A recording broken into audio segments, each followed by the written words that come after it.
السلام عليكم ورحمة الله وبركاته يا جماعة الخير. قبل أسبوع يمكن نزل فيديو، المهم اعذروني. ناصر العنبري يا جماعة الخير اللي بيمثل بدروب المرقلة الآن، عوض دور عوض راعي الغنم. كان بيمثل له بعدن، يمثل له بطل خلوه. أما سرح لك عن أصحاب صنعاء إيش بيخلونه؟ خلوه بيمثل راعي غنم وبيبيع خضرة. قال كنك محسنك هنا، كنك بطل معزز مكرم، كنك هنا مشو دور بطل دوك بطل بحافة نار دوك بطل واك بطل.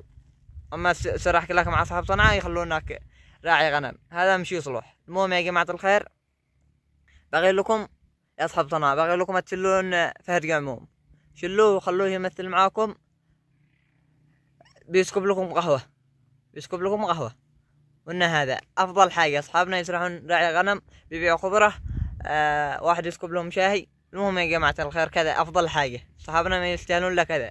كان معزز مكرم، كان بيمثل له بطل. غلاس راح مع صاحب صنعاء مثل، قال اشتهر زيادة.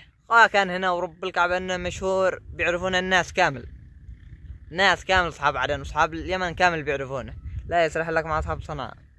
المهم هذا كان فيديو اليوم، انشروه في كل مكان. هذا ناصر العنبري ماشي صرح لك بيمثل لك مع اصحاب صنعاء ويخلونه دور عوض راعي غنم، ما يصلح.